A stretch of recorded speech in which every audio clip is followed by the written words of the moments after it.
Yep, I can see.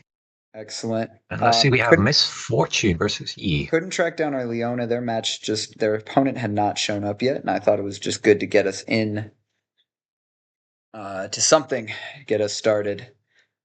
Uh, Be a match of the Auroras, most likely. Really Most interesting. likely. Mind Splitter is so good, and some tech that I've been seeing quite a bit on TCG Arena coming out is Anivia. Mostly the Kal-El, who's on around my time, has actually been terrorizing me on the ladder because Anivia, when it swings, deals 3 to everything, which gets you Yeah. to about 11 damage. So it trades with any one Yi unit except for Earth Dragon on the point, which is some interesting tech. Although I hate that it's being main decked because I was playing something that wasn't Yi and the free damage was just crushing me. Right. You always get that one guy who's just like showing up and he's like all playing off. And you're like, oh, you'd lose to a real deck. And that guy's kind of become my rival on the ladder in the mornings. Right. Yeah, well, that's the other benefit of Anivia is that one of the potential answers to Aurora decks has been Victor because of the power of Grand Stratagem to just end the game regardless. Um,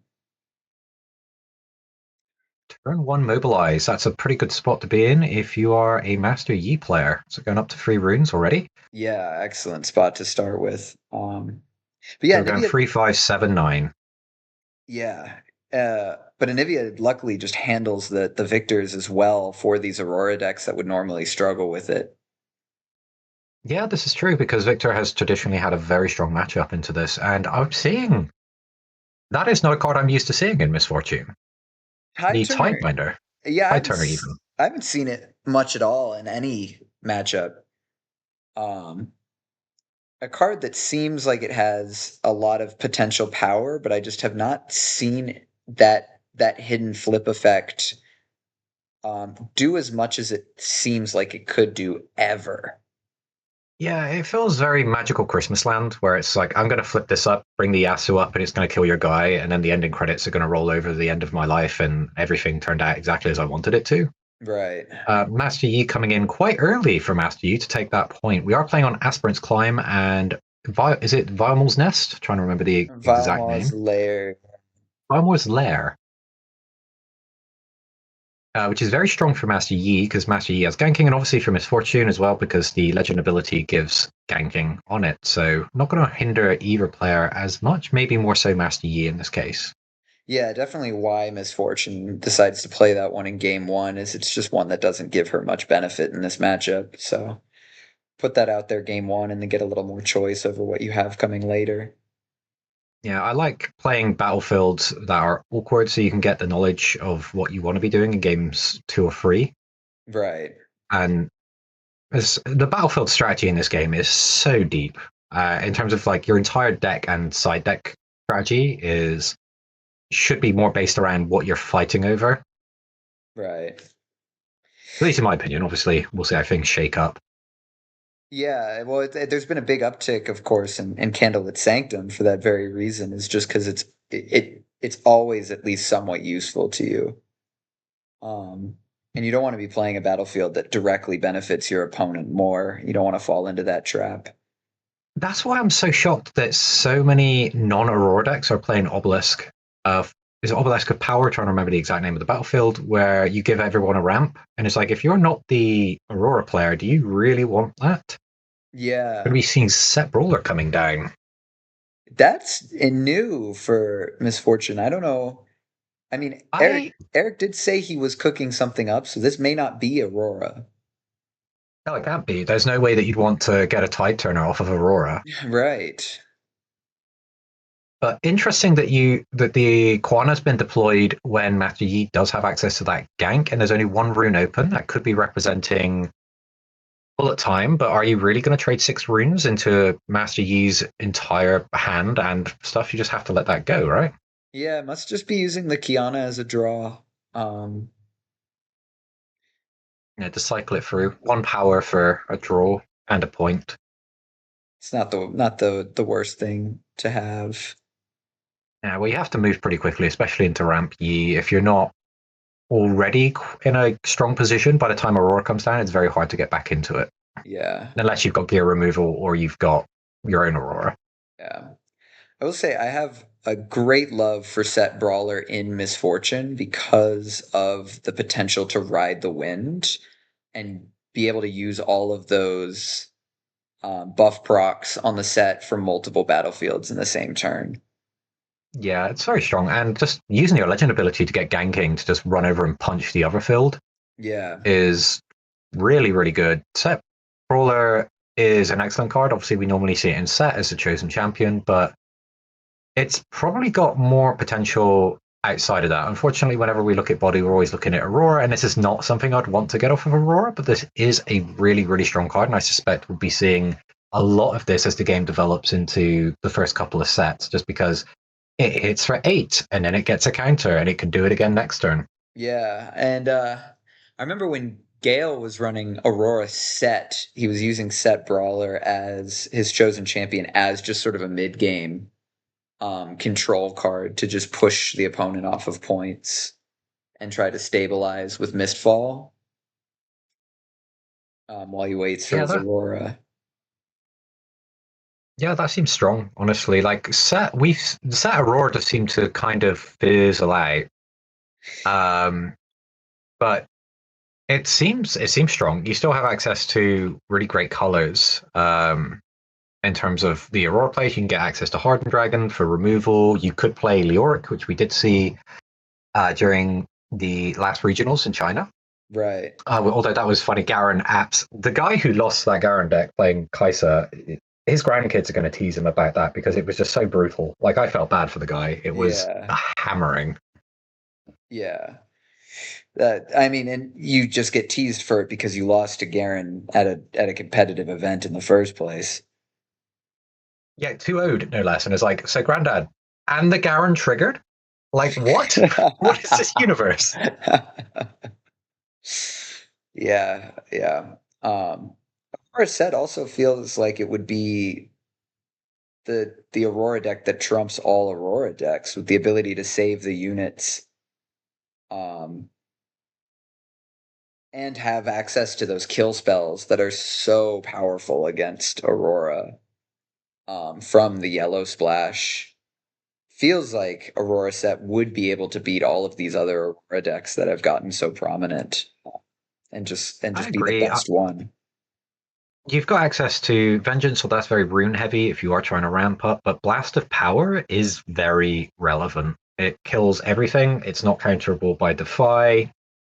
It's very strong. It's only one rune, and it will answer things like Master Yi. It will answer dragons. Very, very good card. Yellow, I should be using the proper term. Order is a very strong color. Yeah.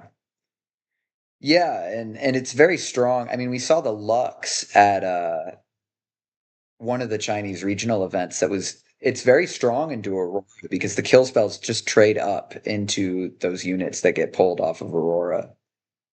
And And Lux Lux, replaces them. yeah, and Lux can just replace them. So that Lux really was going far off of just taking advantage of Aurora decks, just kill spell after kill spell.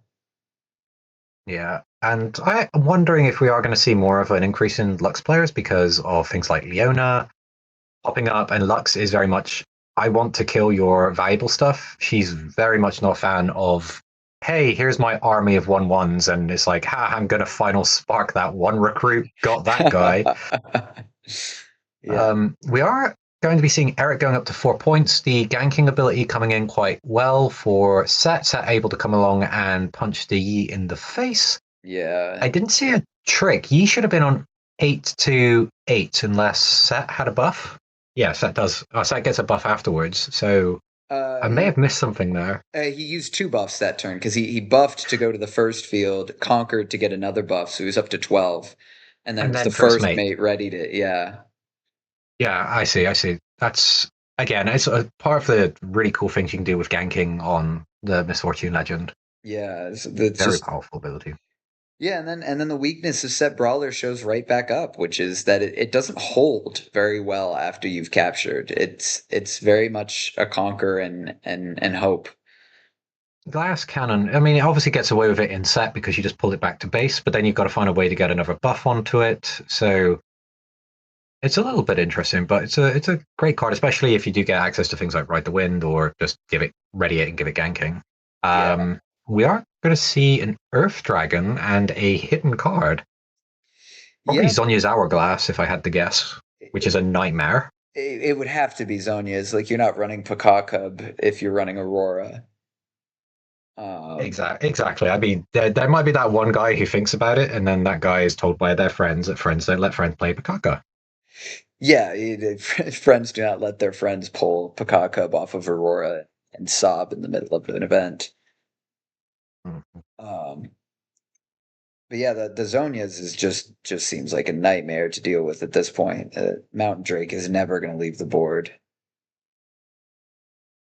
Yeah, let's see. It's 4 points to 4 points. There's a question if you play fight or flight, and push the dragon back, which will force Zonya's activation.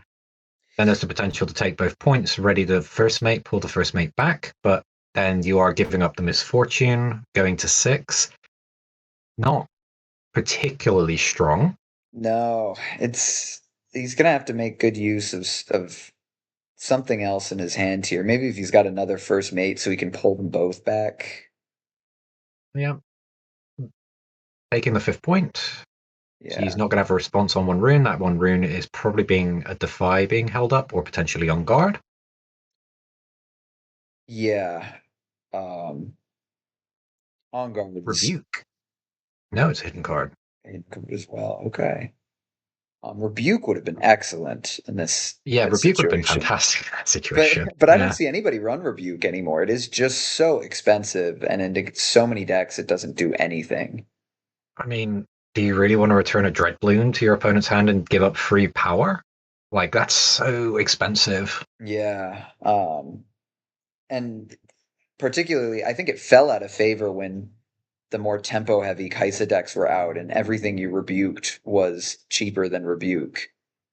Oh, yeah, it's like, I rebuke your Darius. Next turn, they play Darius, play Cleave, and still take the point. And you're like, oh, okay. Yeah, there's so many accelerate cards that are so prominent, or dead blooms, and most of the time rebuking the card just does not give as much value as doesn't give more value than just sending it back to base. Oh, this is going to be the first mate. Sorry, it's confront dragon. So yeah, go up to 16 on the dragon, slam the dragon in. Oh my goodness, that hidden card. Hmm. There's almost no way that hidden card can hold up unless that's fight or flight. Gust. Gust's his own guy. Interesting. And then react with the Teemo. Always a surprise to see the little friend in a non-Teemo deck. Yes, very surprising. And completely useless in this circumstance as well.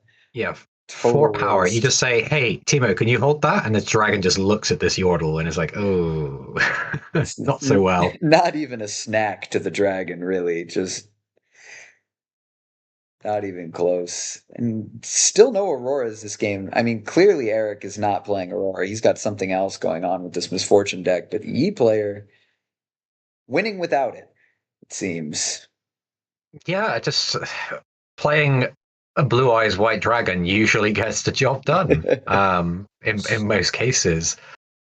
We're also playing on Aspirant's Climb, which I probably should have called out earlier when we were discussing the potential to fight or flight and go to 6. That would have been even more awful because we are playing to 9 points instead of 8 because of Aspirant's Climb. An Right. excellent choice if you're going into a more aggressive matchup where you don't know what you're doing on a ramp. It's like, we're just going to extend the game out, and that'll give you a bit more time to get your Aurora online.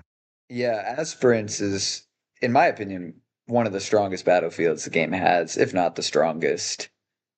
It just completely shatters the math that a lot of the aggro decks do, um, to guarantee that they can win fast enough. I've seen so many aggro decks that just cannot win on an Aspirants game. Yeah, I'm surprised we're not seeing more of. It's not Reckoner's Arena, the one that basically gives every player a point at the start. I'm Arena's just trying to remember. greatest. Arena's Greatest, just to sort of like go into the Yi matchup, just start Arena's Greatest to just keep the game back on 8 points. Right. It's just Arena's Greatest feels so bad if you play against the Annie or the Jinx deck, and you give them the free point to start. Um, I think a Yeah, lot of Master Yi going up to sorry. I just think a lot of the decks like Ari and Leona are just too afraid to run that when they don't want it all the time. I mean, it can always be your third battlefield in the worst case scenario. But we're seeing Yi on 8 points, and Misfortune is going to have to take both of these off. And we've got 16 on Aspirant's Climb, and then we've got 10 solo. So that's going to be effective 12 on Varmor's Lair, and probably Anazonia's face down. So even if Misfortune does take both of these points, at the very least, a dragon is going to be coming back in for another swing. Yeah, this is definitely looking like it's wraps. I mean, even if you get out of this, are you really going to somehow claim 4 points? That's tough. It's not impossible, but Not impossible, but I mean, you're betting on the underdog. yeah, and it looks even worse in terms of across the series because the Yi didn't even draw the Aurora this time and still just ran over the deck. Yeah, that's going to be a problem with a lot of these sort of mid-range strategies, and this is where cards like Set Brawler kind of fall off. They get outscaled very quickly, especially in Ramp U. And for example, this game we only saw one ramp spell, Mobilize, going to 3, going to 5, going to 7, going to 9, and then Set Brawler had like one good turn, and then immediately was like, it wouldn't be impactful for the rest of the game unless you were like double buffing it consistently. Right. All right. Well, there's a Teemo. He's here and he's got 4 might. He enters ready with the confront, but that's not enough. Uh, Well, you've got 17 there, right? you can take But one. you could take it off the dragons. But let's be honest, there's 4 open runes. There's no way Marcel Yi does not have discipline or even primal fury. I don't know if they play it a lot, but if you just shove that attack in, there's no way that's working. It's never going to work. Like you definitely need some sort of Warwick shenanigans or something to to get over the hump here. Warwick, another card that my personal Warwick loving belief is that Warwick could crush all of the Aurora decks. Warwick is an exceptionally good card. When we get ourselves a Warwick Legend, where you can have it as your chosen, so you can pretty much always get your combo off, it's going Absolutely. to be aggravating having mass removal that you don't have to draw. It's going to be Yeah. very, very good against any top end deck. Yeah, and the entering ready and the thing that you can really do with Warwick with just a first mate or a ride the wind is you can Warwick with a flurry of blades and wipe both battlefields for free. Um, Yeah, that's strong. despicable. I also like that Misfortune can give it ganking and you can play fetch with the dog. Like, go over there. Absolutely. This is 17 pushing in. Cracks the Zonias. Yeah, 10 coming back, so probably just oh yeah, Misfortune's gonna ready this seal. He's going to ready the seal, and then he's going to drop bullet time and wipe both He, of the dragons off potentially.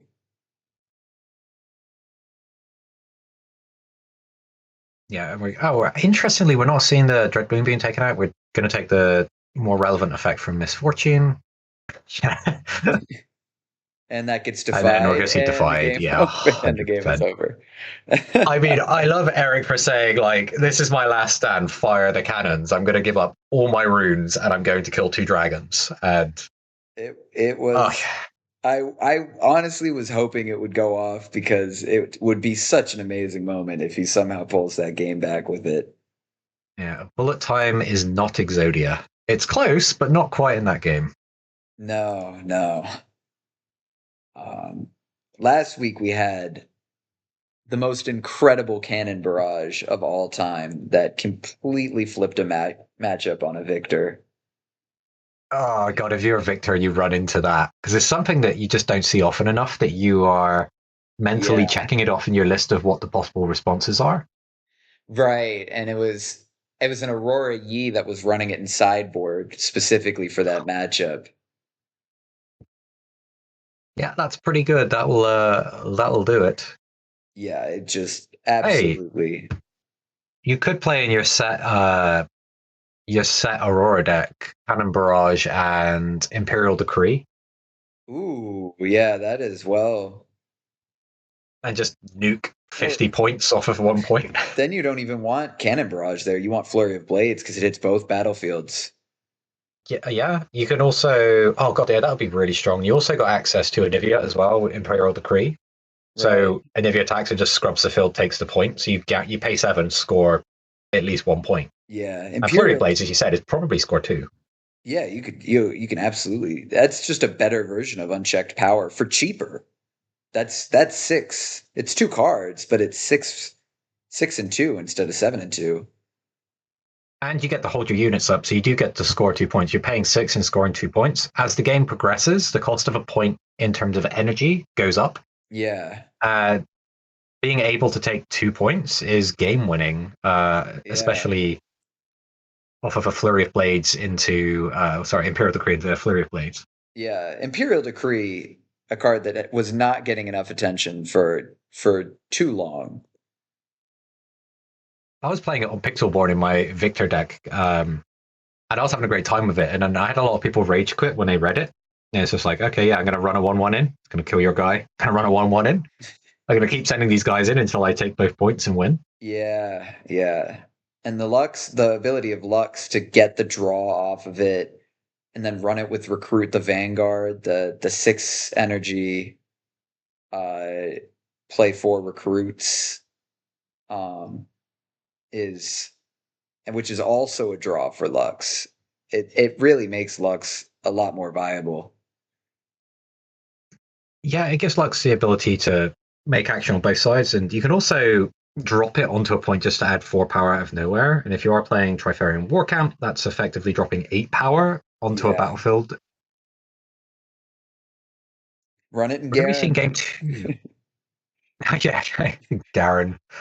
Garen can also play it, yeah. We're playing Reaver's Row and Sigil of the Storm. So Reaver's Row, every time an attack is declared on that battlefield, the defender can move their unit back. This is probably Yes. one of the battlefields I do wonder if there's a ban list eventually. This one kind of ends up being really aggravating. Very, very strong Yeah. in Kaisa. Oh Um, my god, yeah. I I love this battlefield. I actually really like it in Lux as well, where I like the battlefields in Lux where you get a benefit by being the defender standing on it because you just use a spell to nuke them from orbit and then you go and take it because they don't get the benefits when you use spells. Right. You get all of the defensive benefits without your opponent gaining the access to them, which is pretty fun. Yeah. That's part of why Kaisa loves the battlefield so much is she just nukes everything and then walks into it and she can keep her Kaisa alive, get multiple draws, get multiple Darius Yeah, procs, and just cause so many problems. yeah. Seal of the Storms, the other battlefield that we're playing on, is actually one designed to slow the game down. Whenever it's conquered, the player who conquers it has to recycle a room.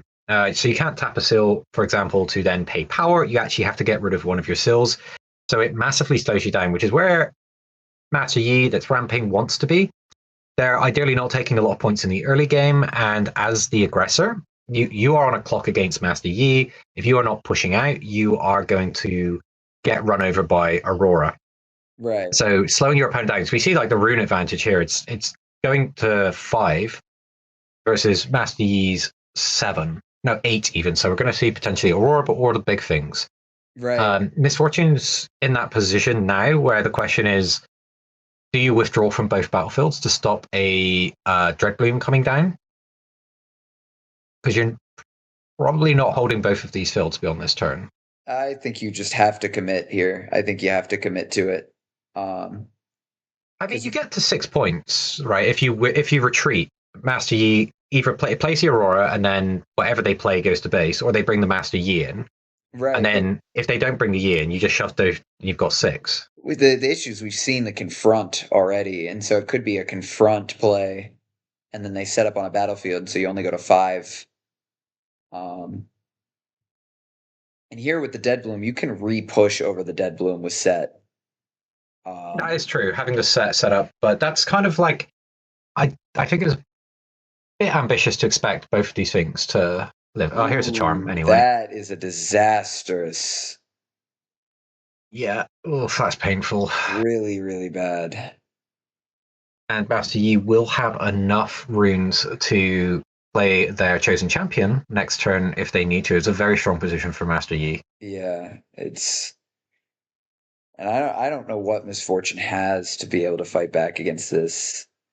So confront Confront. So there's going to be some action today, but it's only off of 4 runes. a confront Teemo again, perhaps. But that That would give just you 7 into your opponent's 10. that's just not enough. You still need more. You need double Teemo.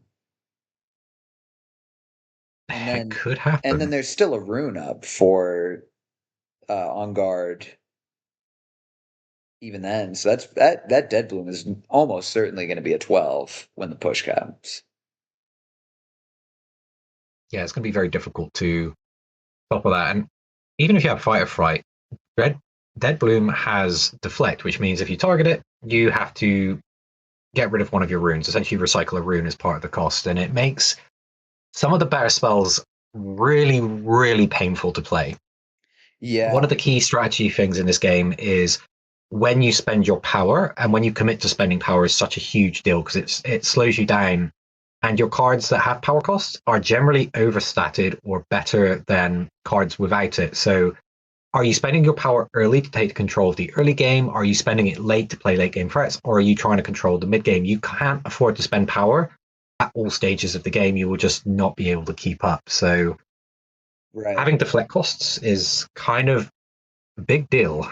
Yeah, power costs, in my opinion, is one of the masterpieces of this game in terms of its gameplay. Is the ability to make cards that are legitimately too strong, um, and balance them out with the threat of power costs. I think is just such an excellent design.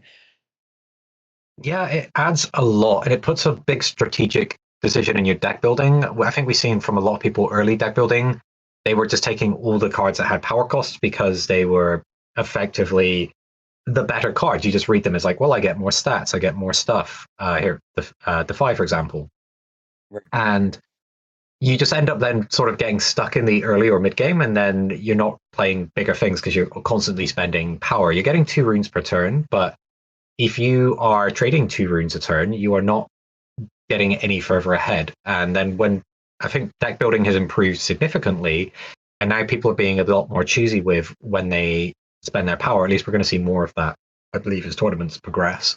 Yeah, yeah. I mean, and I think Yi decks are not the Aurora Yi decks, but the Yi decks we saw before were the ones that were really um, instrumental in getting that to change. Is because these Yi decks that came in, these more aggressive Yi decks used basically nothing that cost power, and so they were pulling Sabotage. points. Oh, sabotage is really nice here. You can pull that Aurora into the recycling and run him out of your Yeah, units. sabotage is very good here. Even just a knowledge that your opponent doesn't have any kind of combat interaction can help you mount a comeback. Information is very, very strong. But yeah, getting the thing is that Aurora doesn't really need to be played. And there's also meditation, which is going to be able to exhaust one of the units that are going to be on a point and then draw an additional card. Yeah, This is tough for Misfortune, especially on 2 card hand, and you're facing down a huge, huge defensive line from Master Yi. I say that it's just 2 units, but Master Yi's legend ability just adds two might to them because why wouldn't it? why wouldn't it? Yeah, I mean you're staring down 8 and 10, but I think when you see no units in hand, pulling the Aurora is just so valuable because it keeps them There's from no being other able viable to. choice in that hand. You're not getting rid of Yeah, Mobilize. Meditation is okay. In 2 turns, Aurora comes down, and Misfortune is 100% out of the game. right. Then the Hourglass. Well, yeah, you could do the Hourglass, but you just lose to the Aurora, so it's just like a really awkward spot unless you plan to end the game in the next 2 turns. What are we on now? We're on 6 runes, 6, 8. No, it says 3 turns away from Aurora. Right. You could say you're going to take the Zonias, but then your opponent's going to get 2 cards and you are on a clock. And you're already in a really bad position to try and take both of these battlefields. Yeah. And you're going to have to get them both. Yeah, both the Zonias and the meditation, pulling those, like they just do a worse job of what Aurora will do to you if you leave that up. I think you can accept that you lose if the Aurora comes down 100%. And the question is, can you win the game before the Aurora is relevant to edge any tiny amount of advantage you might be able to get out of this? So I could see a line of thinking where this is actually a harder choice, because normally you'd snap. There we go. Normally we'd snap take the Aurora, but Right. what Eric is doing there is just saying, if I can't end this game in 2 turns, it's over anyway. So he's going to try and edge this one out. Yeah, maybe try to just get, if you can get control this turn, potentially if you can take Sigil of the Storm this turn, then you may have a shot if you can get rid of that Dead Bloom. He's got no units in hand unless he top decks a Dead Bloom. You're going to hold that battlefield up to 7, and then it's just a matter of taking Reaver's Road the turn after. Yeah, this is true. And even if the opponent plays the meditation next turn and draws an extra 2 cards, they will tap below Dead Bloom and pretty much all of their units. So you kind of effectively will have just these 2 units to deal with, unless literally something comes off the top, another Dead Bloom. Yeah, the top deck, the legendary Dead Bloom top deck would be just the worst case. Well, you just lose to that. I think you just have to accept that that's what's going to happen. Yeah, there's no way to account for it. It's like, well, is there a way to play around it? It's like, no. It's just like, if it happens, I'm dead. So just play the game.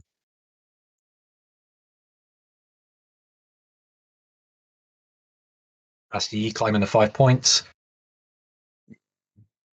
We meditate here, but depends on what he pulled off the top. I mean, this is the challenge, right? Is that if Master Yi really wanted, they could withdraw from both battlefields, because Misfortune can only get to 7. Yeah. Yeah, we are going to see the meditation. It'd be kind of weird to withdraw when you are when your units are so big, and they get bigger because of your legend ability. Yeah. I could see the argument where you go, there's no way Misfortune can possibly win. If I withdraw, play another unit, I'm going to slam over, and there's no cards for Misfortune. Right. They've got their legends, though. Yeah. Sorry. No, the issue is just that he doesn't have any units. So at least last we checked, there were no units in that hand. Yeah. And if Meditate drew any, they're all going to be way too fat. Oh, we're going to see what those new cards are. Sabotage off the top. It was 2 units. It was the top deck Dread Bloom. Yes. I mean, you've got to rip. Oh, you can't rip the Dead Bloom, though, because Sabotage does not hit units. No, it's only non-unit cards. So you could go for the Aurora now. Yeah.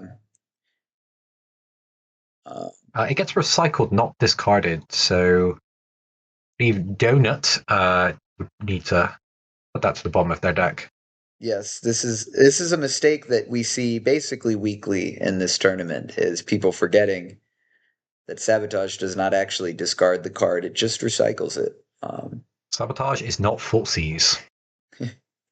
It's not just Mind Splitter. It's significantly worse.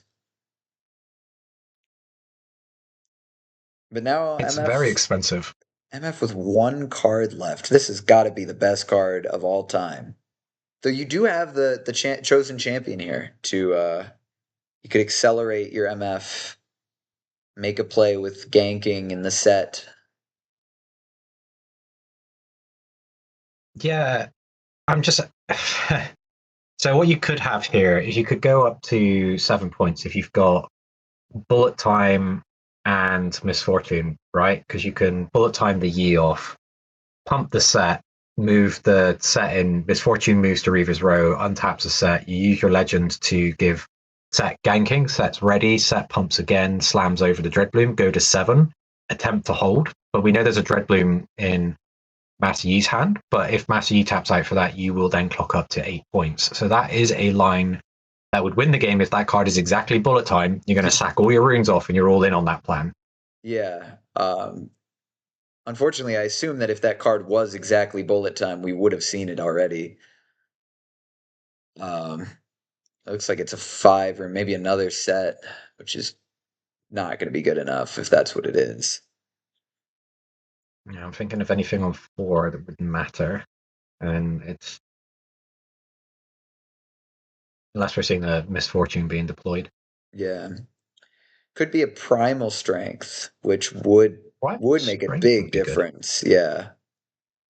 Still, unfortunately, can't get the misfortune out, even if that is primal strength, which is really unfortunate because that would allow you to take both points and threaten a hold victory. Yeah, it's a really nasty place for this misfortune to be. I mean, there's the potential. I do see lines of victory for misfortune, but it does entirely depend on what this last card is. So Yeah. it's not completely lost. Not completely lost, but a lot has to go right, including the bullet time. Um, Yeah. Gonna so have to make a play. What's it going to be? some results from round 1 that we're seeing come in. We had a Kaisa Mirror. It's Oh, 2 very experienced players, and then we had a Darius. I call it 100%. It's bullet time. The last card is bullet time. It's bullet time. Yeah, we're going to see that play of wiping the Master Yi out, the set pumping itself, running into the Reaver's Row, Misfortune coming in, untapping the set. Set gets a buff when it conquers. Set will pump itself again, run over the Dreadbloom, and then we're going to try and go for the holdout because we know Master Yi's got 1 Dreadbloom in hand. They don't have an Aurora. They've got a Dragon. They've got no interaction for this. Yeah, they don't have the interaction for both battlefields. Like, this should be game winning. Yeah. Oh, this is such a comeback. Eric Excellent. finding Heart of the Cards. Oh my goodness. And he said he was cooking something interesting and something new. And it looks like it's this set deck, this set brawler deck built around double conquering with set. Which I like. Sat is very good at conquering to just take 2 points, but in this situation, Yi is going to need Dreadbloom Charm. Right. Dreadbloom Charm. Yeah, yeah, and he didn't have a charm last time we saw, so it has to be a top deck charm. Particularly because he doesn't have the Oh wait, ability he to get can't. draw. He has exactly 8, so he can't Dreadbloom Charm. Well, he's gonna get 2 more at the start of turn. Oh yeah, sorry, he hasn't started his turn yet. Sorry, I thought he Yeah. had. Yeah, so he's going to go. He's going to go up. Okay. Oof. So if it's top deck charm, it's game Yi wins here. Almost certainly. I like Eric is just like literally just thrown the runes in the bin and said, "I'm all in, baby." Yeah, there's 1 rune. It's confront. In That's not front. that's almost certainly not gonna be enough. No, I mean you go White Flame 16, but then Misfortune wins the holdout. Yeah, There that's we go. gonna take Mr. us to Yi is game thrown in 3. the towel. Great job for Eric finding that line, being able to take the surprise upset when all hope was lost. Our hero managed to find the bullet time and unloaded an entire magazine, wiping Master Yi off the mat, sending him back to the spawning point and taking the 8th point. Yes, excellent. Very, Seemed very like well that played. line took a lot of calculation from him there. I mean, I don't think finding the line was hard. I think it was when your heart's racing, you're like, if I do this and I'm on the stream match and I mess up and I've miscalculated, does this work?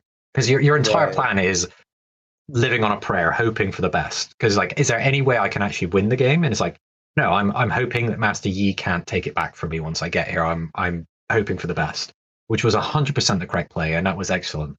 And Yeah. Cern says Yi should have used Q to dodge the bullet time. Thank God Yi doesn't have Q in this game. That is I mean, he technically does, right? If you play his signature spell, is it Alpha Strike, which is it's called Sonya's Highlander, Hourglass? which Highlander, is that's it. it's named after his ultimate, so it doesn't technically count as his Q. So He does R and then sends your guy back to base. Yeah. Card that is just like with a lot of these proving grounds cards, just a little too expensive for what it does. It's extra copies of Zonias. If you're playing free Zonias, you could argue we're playing on double Obelisk of Power into Catalyst. Ooh. I That's could see why Misfortune didn't want to take. This is why I don't like Obelisk in anything that isn't Aurora. I just think giving this situation right. is an absolute nightmare because your odds of winning goes down dramatically, and we're going to see a turn to Aurora. Be turn Master Yi. 3 because he's only at 6 right now, so he'd go up to 8 Oh next yeah, turn. of course. Eight. Yeah, he needs the ninth. Okay. Yeah. Ugh. Okay, so turn free. So that gives you a little bit of breathing room as Misfortune. Yeah, it turns out the double Aurora doesn't actually change the math more than single Aurora unless the Yi is going second. And so Misfortune saves the obelisk for game 3 when the Yi is going to opt to go first. Um, because in game 2, Misfortune chooses to go second, or chose to go first, so that he didn't want to give the double obelisk over in game 2. Game 3, it doesn't make a difference anymore because the Yi is going first. Straight into turn one Catalyst. Yeah. And Yi takes the first point. That is not where you want to be against these ramp decks. Yeah. Uh, that's just going to sit there at 8. And Misfortune is to figure out how to push over top of that. Yeah, and there's the potential with one rune up for Defy to negate anything 4 or less in 1 power or less. You also Or, have the potential on guard. yeah, exactly. Young Guard seems even more terrifying. If you're trying to push into this battlefield, there's no way you're going higher than 10 this turn. Yeah. I mean, and if you are, you really want to be backing that with fight or flight. And then if you do that, Yi just comes back in and takes it off you again. Right. Um, and even if you decide to go to the other obelisk instead, you're still ending up with that Yi with ganking. He's such a ridiculously good chosen champion. It immediately impacts the board. It can win the game all by itself, and it holds. Yes, and it holds only for Yi. Um, Yeah, that's true. If you try to play it in Misfortune, he's not so good. He's only good. Oh, the Mind Splitter. That is new this turn, and he's gonna get to rip the Aurora out. Yeah, the Eye of Illusion definitely taking a. Oh, Sabotage going to be next turn. You can sort of plan this out. We see one up. We know that there's no Unguard and there's no Defy. We're also tapped out, so it doesn't particularly matter. But yeah, that Aurora is almost certainly getting binned, and that Yes. one does go to the junk folder. Junk pile. I was about to call it junk folder, but that's a different game. Yeah. Yeah, that's a massive win for Misfortune to get to pull that Aurora out of hand. Because we didn't see any other units. We do have to keep in mind that the Primal Fury is able to bounce a huge attack. Yes. So Misfortune is gonna have to be careful here. If Yi leaves 4 runes up, that's a tell that primal strength is going to be held up for that hold because the primal strength can put that Yi up to 15 on defense. Which is disgusting. Absolutely horrifying. What we did see from the Chinese regionals that we're not seeing in this E ramp deck, I think it was not Chamber of Souls. I'm sorry, I'm trying to remember some of these battlefield names that Yeah. don't see a lot of play. Let me see, where were Vilemal's we? Hollowed Tomb. Oh, Tomb. Hollow No, Tomb. Hallowed Yeah. Tomb. Yeah. Which the more I look into this card, the more I realize how ridiculous it is for Yi. The ability on it is if you hold it, if your champion zone is empty, you can get it from your trash and put it back in your champion zone. Right. So Master Yi is never going to kill your opposing champion until Master Yi is ready to play. And if Master Yi gets put back in the champ zone, it can immediately come out and do something again. So it does nothing until Master Yi is ready to play. And then when it does, it's so one-sided for Master Yi that I think it was excellent tech to be played in China. And I'm surprised we're not seeing it in this matchup because it seems like the thought behind it was really, really strong. And I'm 100% behind that. Absolutely. It's interesting because I know there's been a lot of, particularly from a lot of the groups that I've been seeing, a lot of doubt about some of the Chinese regional decks because of the lottery system to get in. Is they weren't plagued qualifiers, they were lotteried. And so there was some doubt that the people that were playing in these tournaments were necessarily the best that were available. And so I've heard some I mean, people have a healthy dose of skepticism about whether these decks are really all that they're cracked up to be. that's totally fair. I mean, we take a look at the complete absence of Darius Hook, which from all of the other tournaments that we seem to be playing over here is one of our dominant decks. We didn't see Set until the final Chinese regional last weekend. Set just Right. didn't show up, and then it made 2 top 8s. So our metagame's a little bit behind the online community right now. Right. And there's definitely going to be some growing pains. We see, for example, a Teemo player on the bubble for day one, missing lethal twice. So they should have 2-0'd their Yi opponent, and unfortunately, she missed it twice. So there's stuff like that. So I totally understand. But we do see players like George who topped all of the events and even won one. I think there was only one he wasn't allowed to play in Yeah. because he didn't win the lottery. So there were definitely consistent players there. But I do agree that a large number of people, the decks are still being figured out. Because when you go through them, you're like, there's too much power cost in here. Or rather, I don't know when this player is planning to spend their power. Yeah. Well, Like, is it all over the place? we also saw, and this is where my skepticism came from. We saw an Aurora Misfortune player get told off by the judges 3 times in the same game on day 2 for trying to gust a unit with 7 might back to their opponent's hand. Gust, of course, Yeah. only proccing on units with 3 or less might, and everybody was just sitting there watching this game and thinking that surely he'd done that to somebody the previous day and gotten away with it.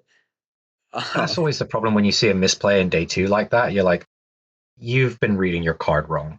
Like, there's no way that this is the first time that you're doing that. I do get it, though. It's like when you've played in these high level tournaments, sometimes you are desperately looking for any way to not miss lethal that you make up a scenario in your head where you go, this works, when it absolutely doesn't. Yeah. And you're kind of in desperation mode. And if you just read the card, which is what I recommend anybody does whenever they're playing a trading card game, you'd realize it doesn't work. But that Yeah. panic sets in where it's like, I really want to win this. There has to be a way. There has to be a way. This is the way. When it's like, no, Gust is not that good. If Gust was a 1 energy bounce anything guy, it would be played in every single deck was allowed to play it. It's already played in basically every single deck. Well, there you go. Yeah. And it's a react as well, which is excellent. Oh my goodness. Sabotage. Very heavy on the hand control here with Misfortune. Sabotage reacted to with sabotage, which isn't a reaction. You cannot play that as a reaction. Yes, I think Eric probably just said has already seen the hand from the Mind Splitter and just said get rid of Sabotage. Yeah, that makes more sense. Which I do rate because that hides the information from the opponent. Information is very valuable in card games. Right. Knowing how your opponent can respond is huge. So by hiding that, it makes that attack in a little bit more risky because it's going to have to be the Earth Dragon that attacks that Mind Splitter. We know the Primal Fury's there, so what is Misfortune telegraphing that they're willing to give up a 7 energy double power unit on that battlefield? They must have a response. There's no way that they've just let that go out. I mean, they might if they're if Eric is like the best bluffing player ever. That smells suspicious to me. It smells like a Primal Strength, is what it smells like. Smells like a trap. Yeah. I mean, that's the only card I can think of in purple, unless it's some sort of Ride the Wind ridiculous. He is ready to go to war for this. It is Primal Strength, if you read that correctly, but we know there's one in Doughynut's hand. Yeah, he's going to match that almost certainly. Yeah, I'm going to go to... It's currently 14 versus 10. Yeah. But there's no way that he doesn't play their Primal Strength. In fact, Misfortune knows this is going to happen, so that last card is probably Fight or Flight. To force the Primal out and then push the Drake away.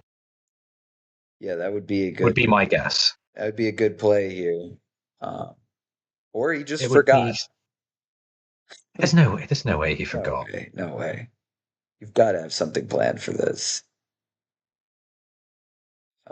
Ride the Wind. Oh, with the Primal Strength. Oh, it doesn't Primal Strength. It doesn't have ganking, so that wouldn't have been a legal play. You would have had to have moved the Mind Splitter back to base. No. You can move it to the other battlefield. Does it say move to? Does it It say move to a it battlefield, it or does it just just say says move move? a unit, which means that you can move it anywhere. Yeah, but does that mean it has to be a legal move, or it can be anywhere? Uh, it move a unit. Anything that says move a unit, like charm, doesn't say make a legal move with a unit. It just says move an enemy unit. So move anything that just says move doesn't have to follow ganking. You can just move it. It's why Right. it's Okay. it's why Zenith Blade and Ride the Wind are so broken. As Zenith Blade does the same thing where you can just use it on your opponent's turn to go capture the other battlefield. There we go. I learned something today. You're absolutely right on Charmed. It just says move an enemy unit to a. I think it says to a battlefield. No, it just says move an enemy unit because you can move them back to base, which is one of Right. the key ways that you uh, can win that. And we're seeing a concession. I believe Eric Yeah. conceded when his Ride the Wind got defied. I mean, Um, that's Very fair. fair, Like yeah. you get your dragon binned off, and you've got 3 cards in hand, and you're not going to get there. Unfortunately, for Eric, that's going to be 2-1 in favor of Donut. Master Yi going to be moving on. Excellent game two. Eric should, at the very least, know that that was captured on film and that they'll have a forever record that they Yugi-Moto'd their way out of what should have been an unwinnable situation. Yeah, we are recording this week. I've learned that in order to put a VOD